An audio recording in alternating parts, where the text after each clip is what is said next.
How to connect a programmable power supply to a computer for remote control. Step 1. Check the communication interface of your Kuaiqu power supply. RS-to-3 to interfacers for 85INTE or FACE USB communication interface.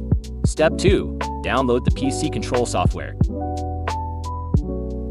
2 software types, single channel and dual channel.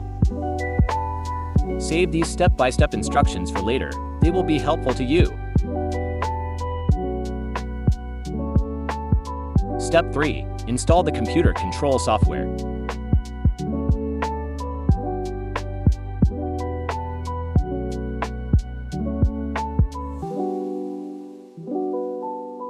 Step 4. Connect the power supply and start remote control.